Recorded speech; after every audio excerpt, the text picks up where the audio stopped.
Van selected. Welcome to the Brian P. Swift All Things Inspirational Show. Brian is a best-selling author, keynote speaker, and success coach. Are you ready to move your vision forward and be inspired every Wednesday a little after noon? Here is your host, Brian P. Swift. Good afternoon. This is Brian P. Swift, a.k.a. the Quad Father.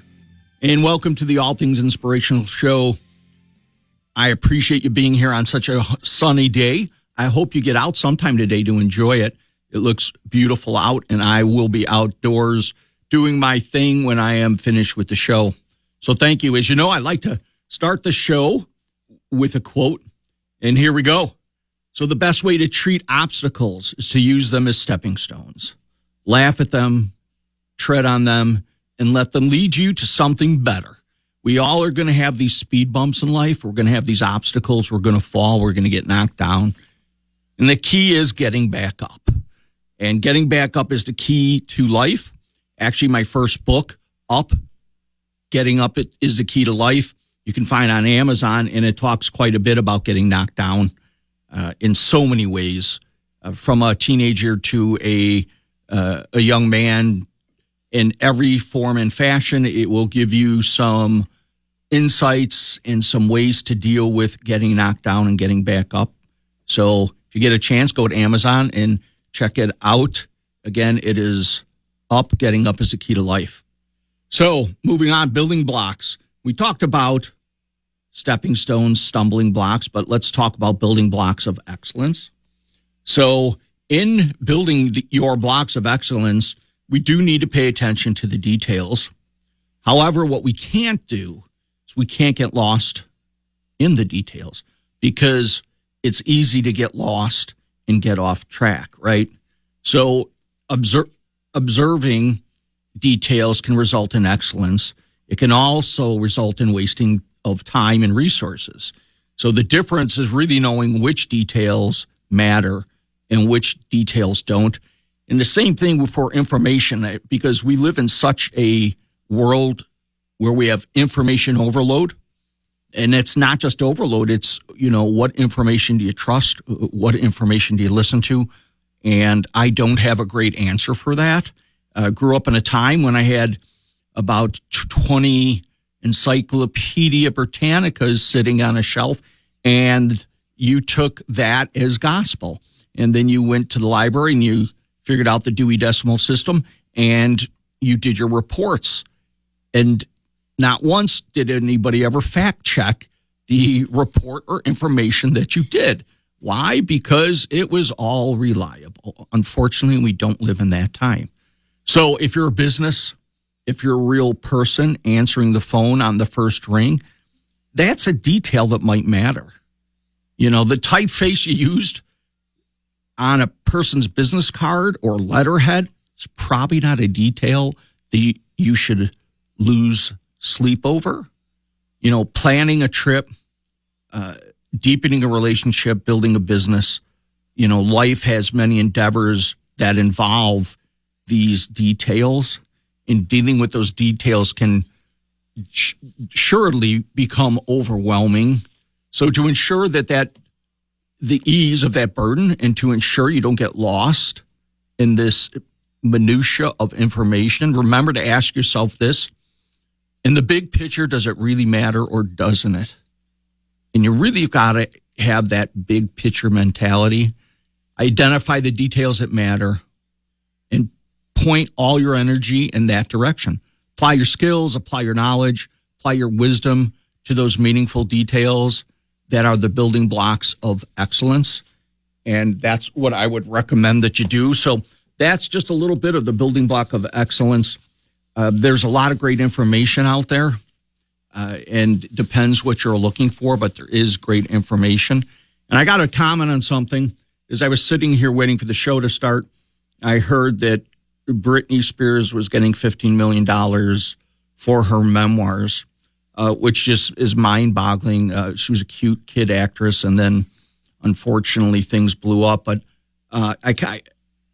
there's so much great information out there. There's so much wisdom in the books, in the writings, and now, you have the wisdom on tape.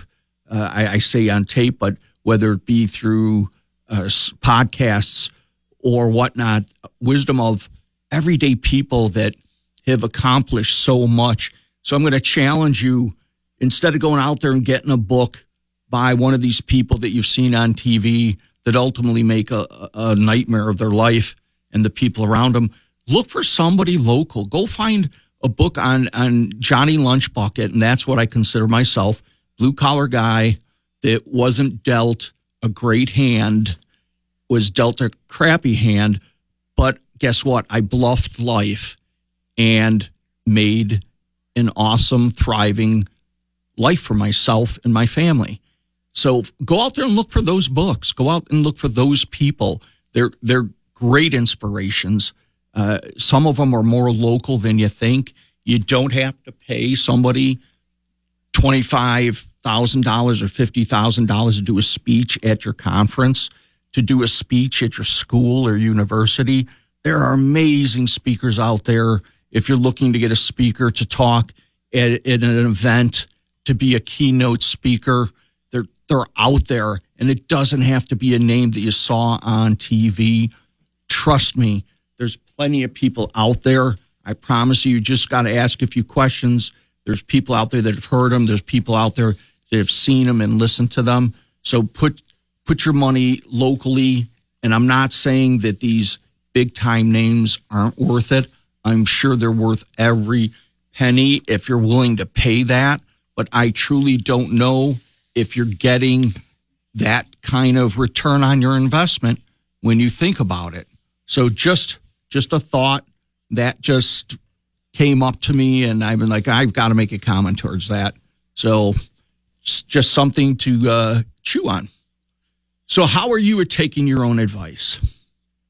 I have made a living and an awesome career on providing people with not just my advice, and my advice is based not on what I think. Most of my advice is based on what I have learned from other people, from my grandparents to my parents to my wife and family, my sisters and whatnot. I strive to learn.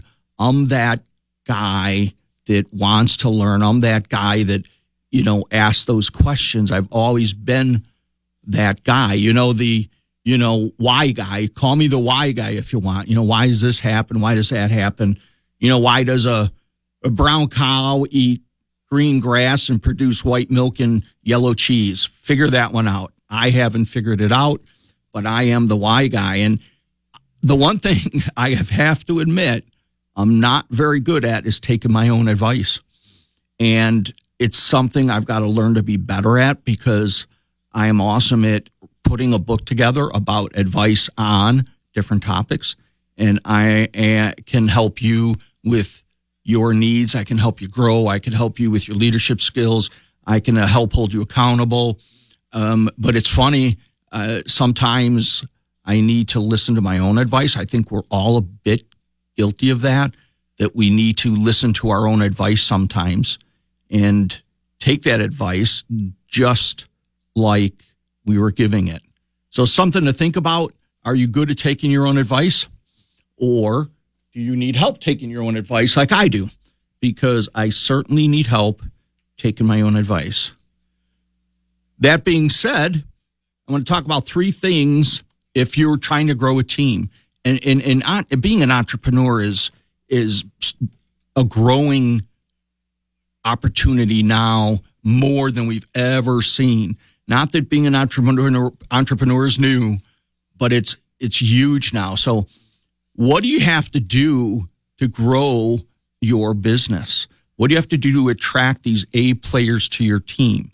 Because ultimately that's what you want, right? Because we are the sum of the 5 people that we surround ourselves with, to a huge degree. So who do you want to surround yourself with? And I'm sure there's a long list, but I want to talk about 3 things. And one is belief. every single person that you bring into your circle, that you attract, you want to make sure they believe they're champions. That in most of these people, these players, let's call them players or associates, believe they were championships even before the game started. If you don't think you're a championship already, you'll fold probably before you even start. I think a lot of people believe they're champions. They just know it's in them. They just haven't gotten to that point, and that's awesome. Most of us haven't, myself included. But to get to that highest level, let alone win at this highest level, you need this unshakable belief in yourself.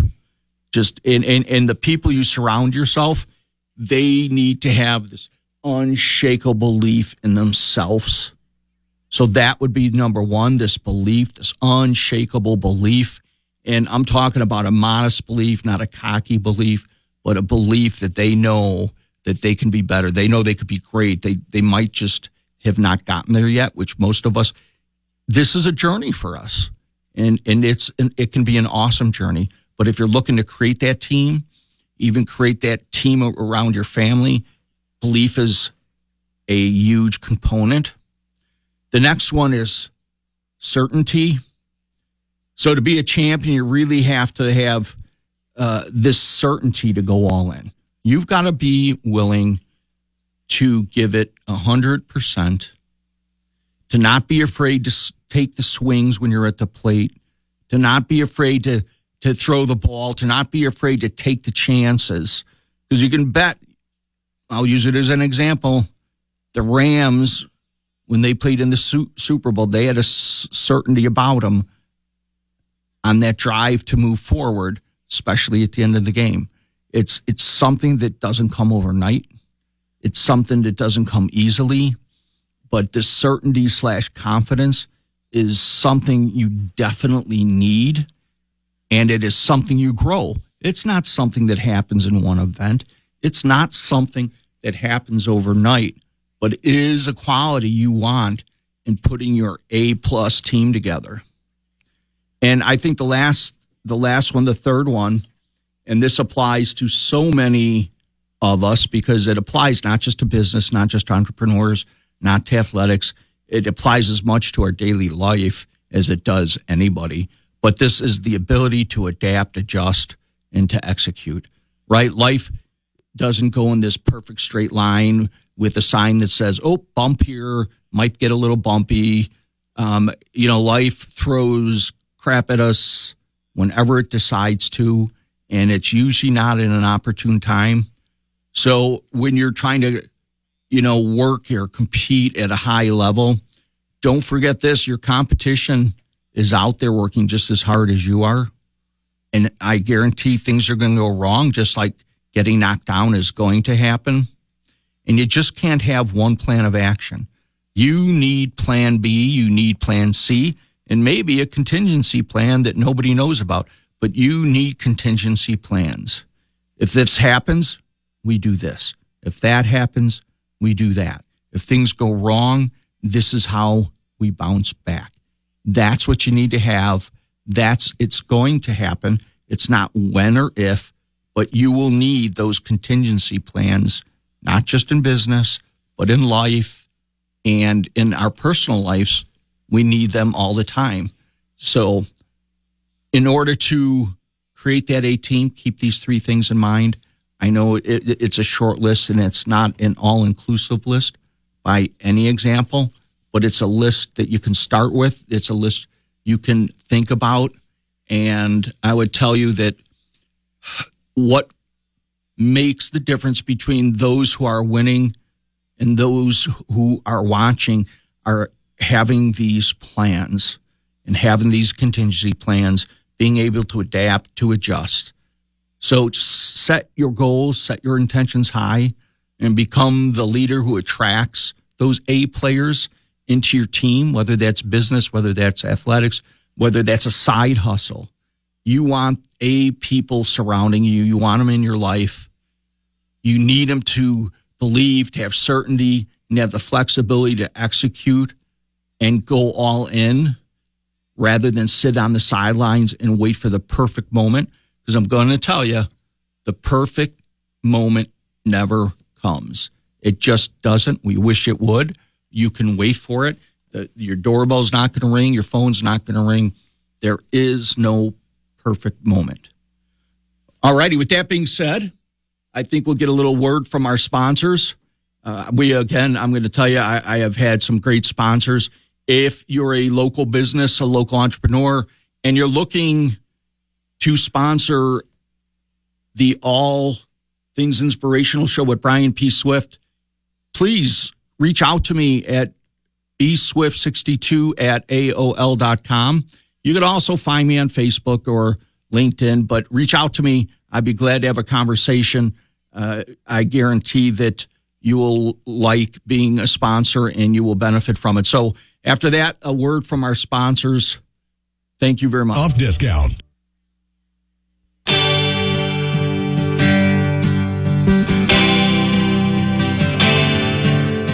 Hey, hello. Welcome back.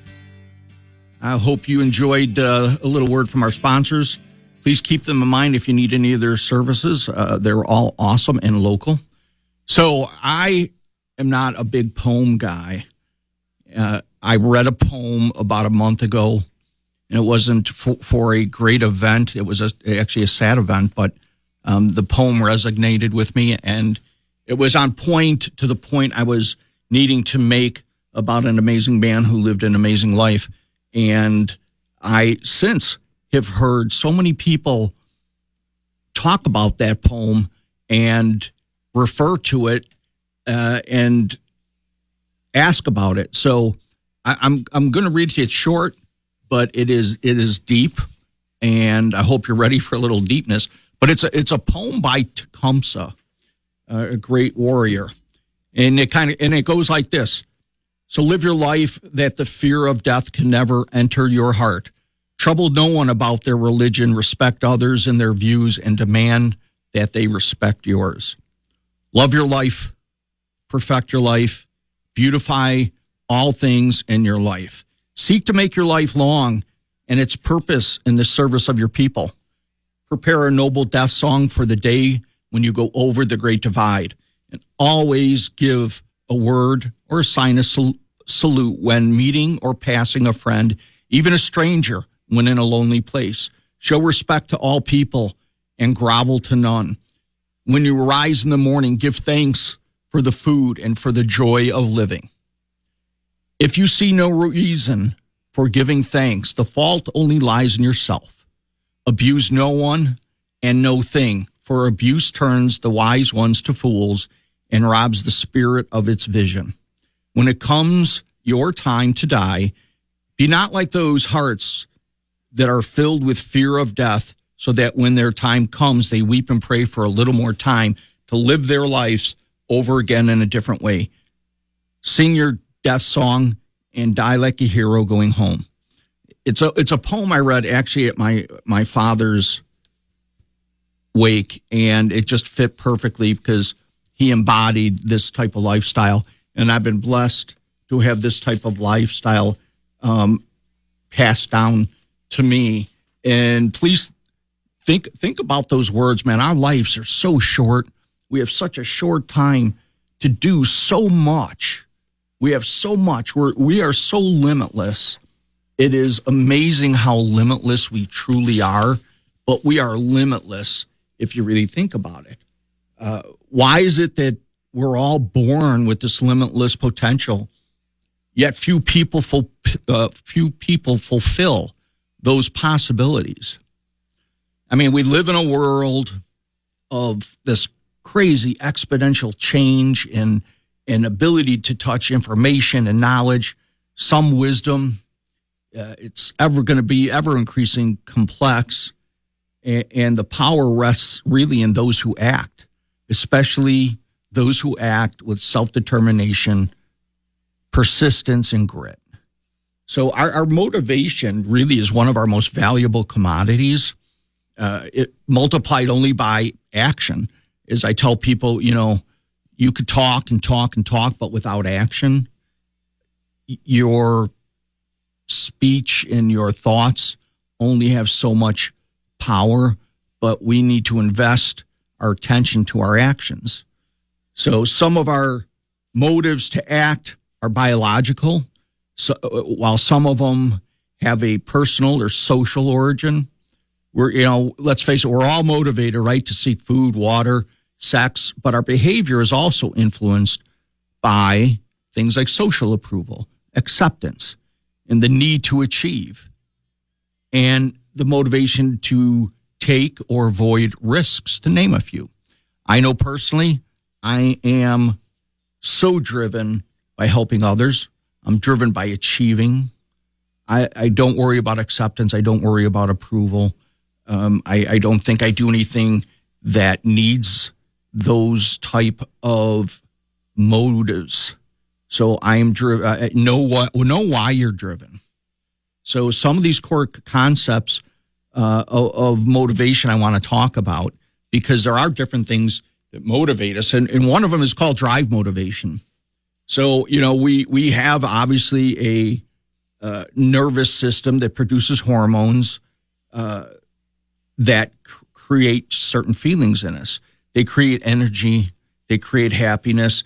This explains why motivation is often, I guess, conceptualized in terms of drives, otherwise known as internal state of being. When people get out of balance, they feel that, there's something going wrong with them with these type of hormones in each of us, and things that you could do to create those feel-good hormones like dopamine is exercise. And I exercise whenever I can, even if it's 10 minutes here, 10 minutes there, because that will drive certain hormones to react in you and create certain feelings. But these needs, these internal motives are what really drive our behavior. They generate this necessity and ultimately this maintenance of life in psychological needs for the promotion of growth and well-being and other implicit needs that we all seem to have just through our simple genetics. So the drive theory of motivation basically tells us that psychology needs to originate, and that this originates in our body, and that we can control that by some of the actions we do.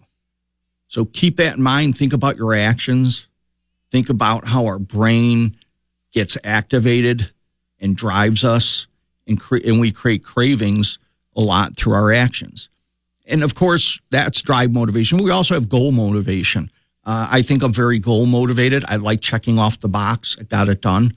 So when talking about motivation, topic of goals inevitably comes up, and it is something that I think most of us creates this need for action and moves us forward, energizes us, directs our behavior in a purposeful way, because goals, like our mindset and our beliefs and our expectations or the self-concept, are intentional in each of us. So when we work from goal motivation, we understand that there will be a pleasure point at the end, right? We know that if we get this done, that we'll feel good about it, whether it's just because it's off the list, or we'll feel good because we've accomplished something, whether that we created something or cleaned out something and we've got something done. So we get a lot of motivation generated by goals, and that's awesome. Anything that moves you forward and makes you feel good, that's productive, is a great thing. So the concept next of really motivation is very closely related to emotions. And actually both these words are derived from the same Latin root that means to move. So emotions are considered motivational states because they generate bursts of energy that get our attention, that cause our reactions to be significant in our lives. So when you think about it, emotions automatically and rapidly synchronize in our systems to create very similar things in each of us, whether that's feelings, whether it's arousal, purpose, or expression. These are emotions that drive all of us. And it's not anything that you really can control in terms of those feelings. But what we need to do is identify when we get these feelings, what's causing these feelings, and what we can do to continue driving the right feelings in the right way. So motivation of personality, I think our personalities drive us all differently. And I know there's a lot of theories and research on personalities and do these relate to how we are emotionally. And there is some correlation, but, because some of us are extroverts, right? Some of us are introverts. And that doesn't mean an introvert, when you see an introvert, it doesn't mean they're not motivated. This is just their personality type.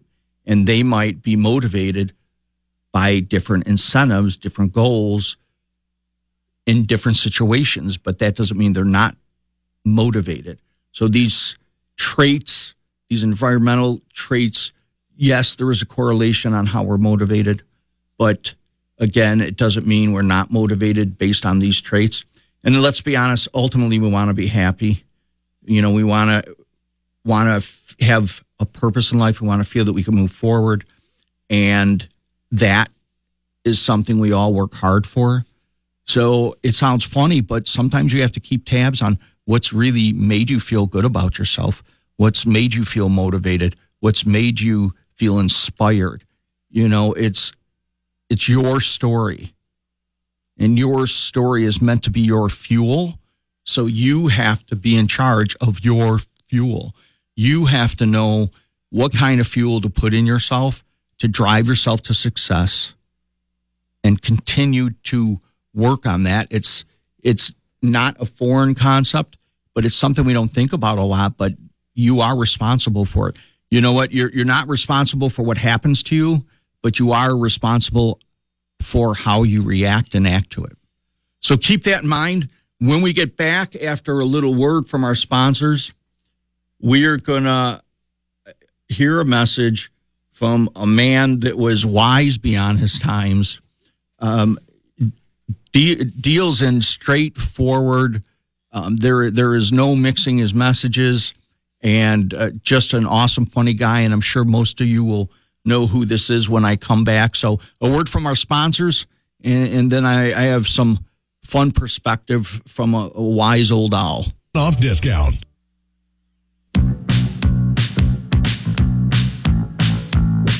Good afternoon and welcome back.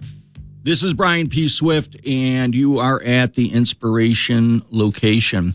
So I am not a man that is politically correct, and I don't believe in political correctness because I believe it is an abomination of our First Amendment and twists things to meet a certain narrative. And in saying that, I'm going to tell you how to speak about men in a politically correct way. So you ladies might want to really listen to this. You might appreciate this a little more than us men. But I'm going to give you a handful of ways how to speak politically correct about men. And the first one is, he does not have a beer gut. He has developed a liquid grain storage facility. Keep that in mind. He is not a bad dancer. He is overly Caucasian. He does not get lost all the time. He seeks or investigates alternative destinations. He is not balding. He is experiencing follicle regression. He is not a cradle robber. He prefers generational differential relationships. And he doesn't get falling down drunk. He becomes accidentally horizontal. I think it's important to understand these terms is not to offend us men out there. I have several more left. I hope you enjoy them. So he is not a male chauvinist pig. He has swine empathy. I think that's very important to understand. There is a difference. He's not afraid of commitment. He is relationship challenged. He just needs some grooming and education. That's all he needs. He is not horny. He he is sexually focused. And some men are extremely focused. I happen to be an extremely focused man myself and like to dig into things at an extremely inspirational level. And lastly, but not least, it is not his crack you see hanging out of his pants. It is just simply rear cleavage.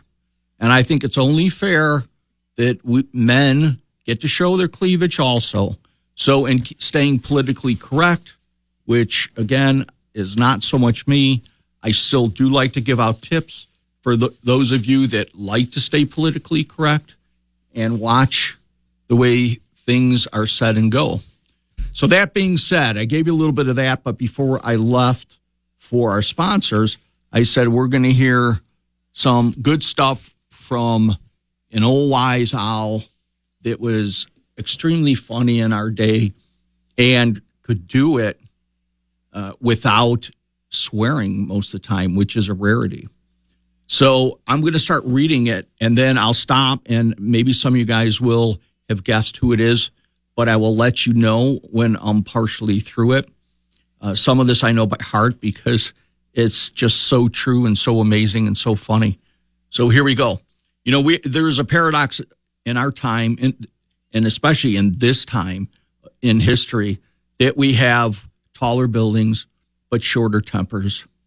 We have wider freeways but narrower viewpoints. We spend more, but we have less. We buy more, but we enjoy less. We have bigger houses and smaller families, more conveniences, but less time. We have no more degrees, but less sense, more knowledge, but less judgment, more experts, yet more problems, and more medicine, but less wellness. All things that are so true, especially this point in time. We also drink too much, right? We smoke too much. We spend too much reckless time. We laugh too little. We drive too fast. We get angry too fast. We stay up too late. We get up too tired. We read too little, watch too much TV, and pray too seldom. Things to think about. I'm not going to give you the name yet. Some of you might have guessed who it is. Some are going to have to listen longer. So we have multiplied our possessions, but we reduced our value. And we talk too much, love too seldom, and hate too often. We've learned how to make a living, but not a life, which is oh so true. We've added years of life, but not life to years.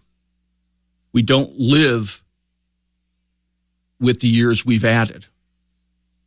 We've been all the way back to the moon and then back, but have trouble crossing the street to meet a new neighbor. We've conquered outer space, but not our inner space. We've done large things, but not better things. We've cleaned up the air, but we've polluted the soul. We've conquered the atom, but not our prejudice. We write more, but learn less.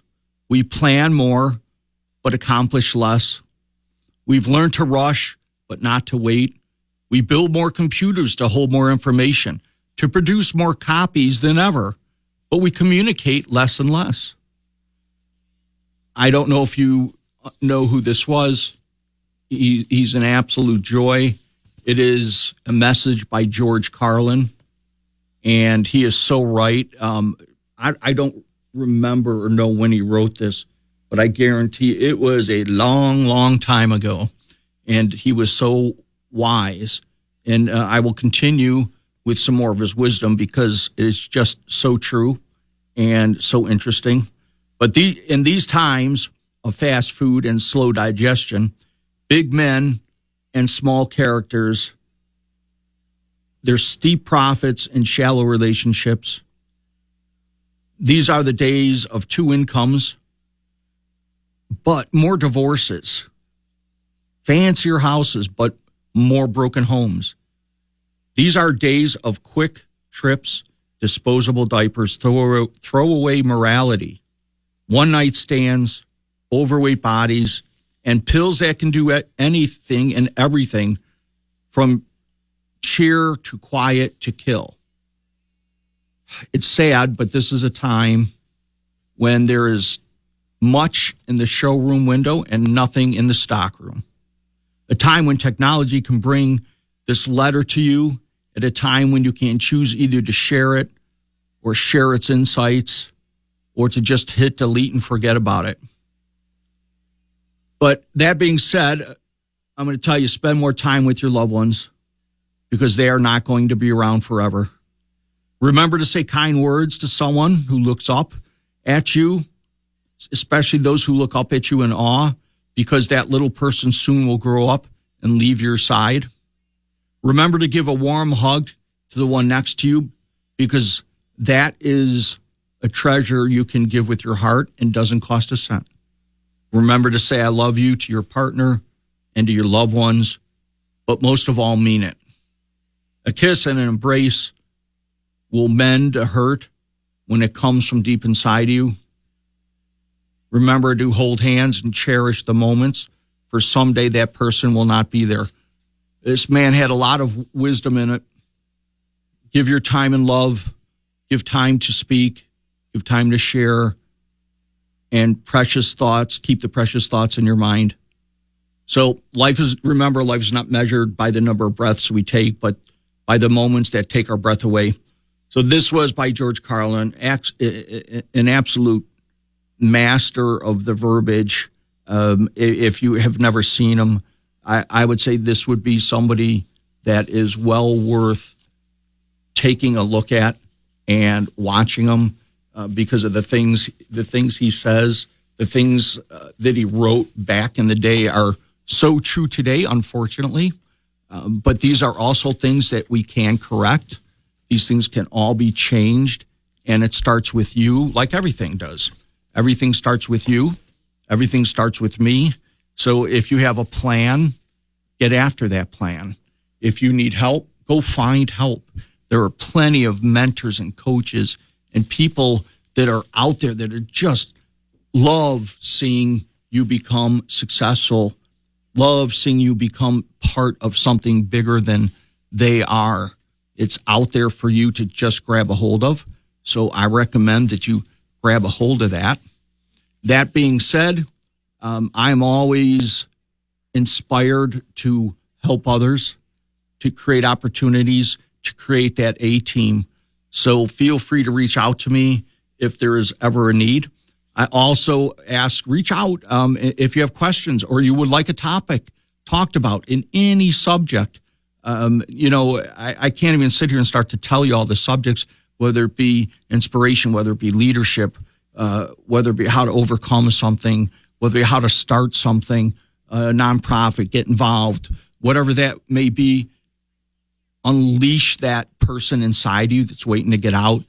Don't wait. I have worked with some people I've worked with people that are in their teens. I've worked with people that are in their 60s that are unleashing themselves now.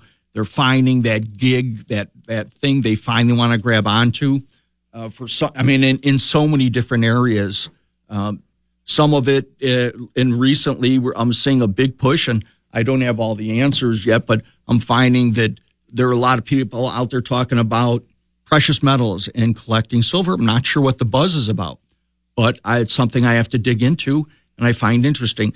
Of course, the big buzz out there now is crypto, and I am trying to learn about it, but it is such a different topic, and just the theories of it are interesting. But there are some real easy ways to get involved in it. I have, like a lot of people, I've got an older son that does a little dabbling, and he can explain it in a way that I can understand it.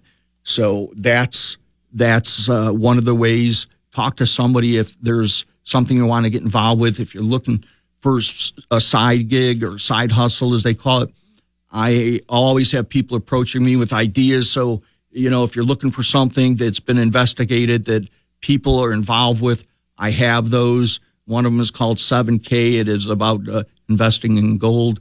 The other is a hot spot that pays you back in crypto. So there's so many different things out there you can do. You can start. It doesn't matter how old you are or what you know about it. It's never too late to start. It's never too late to go on that journey. It's never too late to chase your dreams. It's never too late to create those big goals for yourself.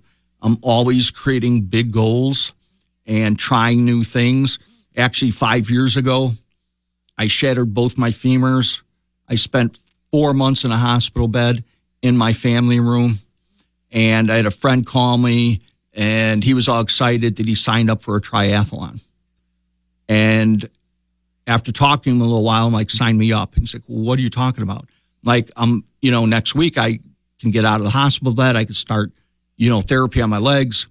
And is a quadriplegic. All I could move is my arms. I said, sign me up. You could do it as a team. So I started lifting weights in bed. And when I got up into my wheelchair, I started doing mass amounts of reps with weights and hand cycle, and told two of my kids, you're going to do a 13-mile bike. The other one's going to do a 3-mile run. And I signed up for a triathlon, my first one. Never done it before. So I was going to do the 1/4-mile swim. So it was 6 weeks away. In 6 weeks, I had an opportunity to get into my sister's pool and practice swimming. I had an opportunity to get to a lake and practice in the lake, which is way different than a pool, even though it was not a big lake and there wasn't a lot of waves. It is crazy different. And for the first week, I could barely do the length of the pool because I could not get my breathing and my swimming strokes straight. So I just kept at it. And about 6 weeks later, there we are at the starting line, and they start with the swim. And my only goal was to not be the last one out of the water. That being said, so they start me, and it's a 1/4 mile. They start me 2 minutes before everybody else. So I get started. The whistle is off, or the gun. I get started, and I'm swimming. And all of a sudden I can hear that other people are in the water. It's a different sound, but you could tell, you could just hear that echo of people swimming. And about a minute or two later, all of a sudden I can hear them. I could see them. I'm being splashed. They're creating wakes. And I am just pushing myself as hard as I can. Thank gosh I got my breathing down, because that was so key to be able to breathe in without gulping water. And sure enough, the arms start burning, and I haven't even crossed the halfway point. And I'm just looking up at the blue sky, trying to remember my goals, trying to put stuff in my mind instead of concentrating on the pain. And I finally crossed the halfway mark, and I'm just swimming as fast as I can, which probably was as slow as a turtle. But all of a sudden I can hear the people on the shore, and can hear the clapping, and I can hear my name being called, and all the people wishing me well. And all of a sudden I felt my hand hit the bottom, and I had finished. And all I wanted to do was look up to see if there was anybody else in the water, because that was my one goal. I knew I would finish. I looked up, and I was not the last one out of the water. That was my goal.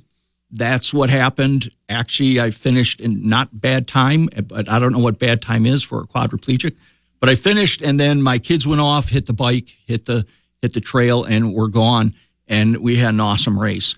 I never thought I'd be doing a triathlon. I've done it several years after that. The triathlon is what it does is the fundraiser for the veterans, a veterans home. So it was a pleasure to do and help the veterans home. Don't limit yourself. Don't stop yourself from trying anything. I promise you, set your mind to it, set goals, and go chase it down.